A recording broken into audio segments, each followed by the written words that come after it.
Hello दोस्तों, मैं मसीह यीशु के नाम में परमेश्वर की सलामती आपको देता हूं और मैं विश्वास करता हूं कि आप जहां पर भी होंगे परमेश्वर का आनंद आपको मिल रहा होगा। आज हम दुनिया में मानवता को देखते हैं।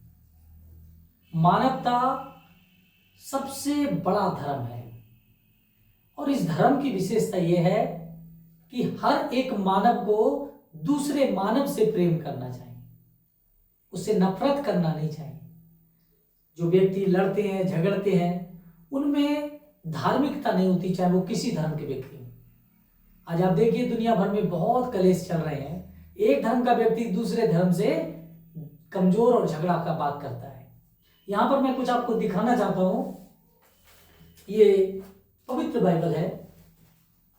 इसको अगर आप देखेंगे तो इस तरीके से है ये पवित्र बाइबल, और ये जो पढ़ते हैं उन्हें परमेश्वर की ओर से पवित्रता मिलती है और उनको इस वचनों के द्वारा धीरे धीरे सहनशील परमेश्वर बनाता है।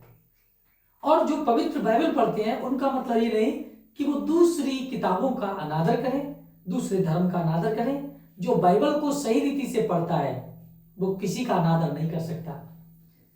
अभी दूसरा किताब मैं आपको दिखाता हूं।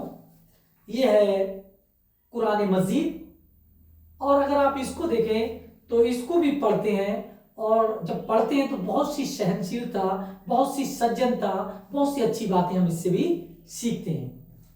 और इसको भी बराबर में मैंने रख दिया है।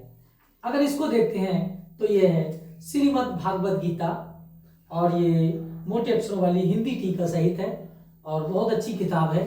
और इसको पढ़ने से भी आदमी के अंदर प्रेम भाव उत्पन्न होता है, मेल उत्पन्न होता है, तमाम द्वेष खत्म होते हैं। और इसको भी पढ़ने से आदमी एक अच्छे आचरण को ग्रहण करता है।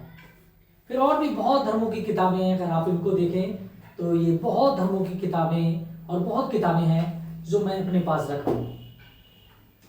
लेकिन इन किताबों में एक साथ रहने के बाद भी कोई टकराव नहीं है, और इनको पढ़ने के बाद मेरे अंदर भी कोई टकराव नहीं है। मैंने सब में से अच्छी अच्छी बातें सीखी हैं, सब में से अच्छी अच्छी बातें ली हैं, और मैंने जाना कि परमेश्वर एक ही है। परमेश्वर एक ही है, दूसरा नहीं है। अगर आप देखें तो दूसरे धर्मों की किताबें, विशेषकर हिंदू धर्म की किताब, वो कहती भी है ऋग्वेद, यजुर्वेद में एकम ब्रह्म द्वितीयम नास्ति, एक ही परमेश्वर है, दूसरा नहीं है। बाइबल भी कहती है एक को छोड़ दूसरा कोई नहीं है। कुरान भी कहती है यही बात।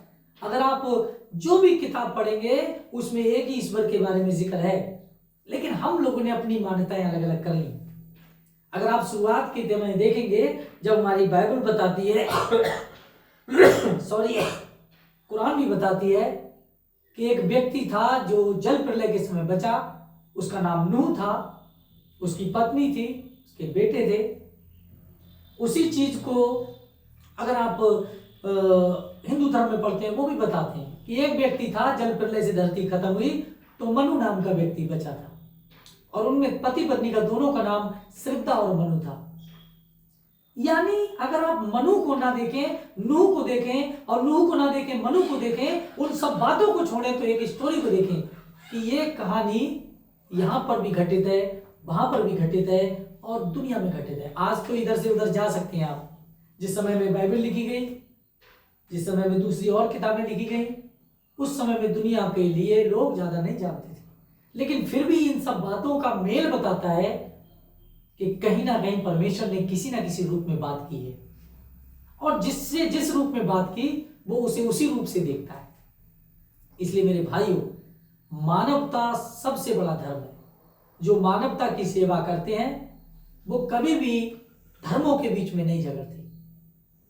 साल्वेशन आर्मी ये विदाउट डिस्क्रिमिनेशन, बिना भेदभाव के सेवा करती है। इसको किसी धर्म से, किसी जाति से, किसी मजहब से, किसी देश से कोई लेना देना नहीं। इसका कर्म है सेवा करना, दूसरों की सेवा करना, दुखियों को हाथ पकड़कर उठाना, कमजोरों को सहारा देना, भूखों को रोटी खिलाना। इसीलिए जो हमारे पहले जनरल थे उन्होंने एक स्लोगन निकाला, soup soap soup soap salvation. खाना, नहलाना, फिर उनका उद्धार की बात। हम लोग धर्म के लिए लड़ते हैं, और इन सब बातों से हमारा कोई उल्लेख नहीं है। एक किताब में मैंने पढ़ा था, लेखक तो उसका मुझे सही से याद नहीं है, उसमें लिखा था, तुम राम कहो रहीमान समझ, धर्म समझ ईमान समझ ले, मंदिर कैसा मस्जिद कैसा ईश्वर का स्थान समझ ले, क्यों लड़ता है मूर्ख बंदे ये तेरी खाम ख्याली है पेड़ की जड़ तो एक वही हर मजहब डाली डाली है।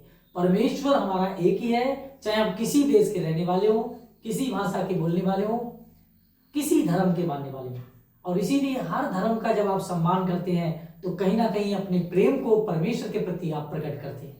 प्रभु आपको आशीष और बरकत दे। आमीन।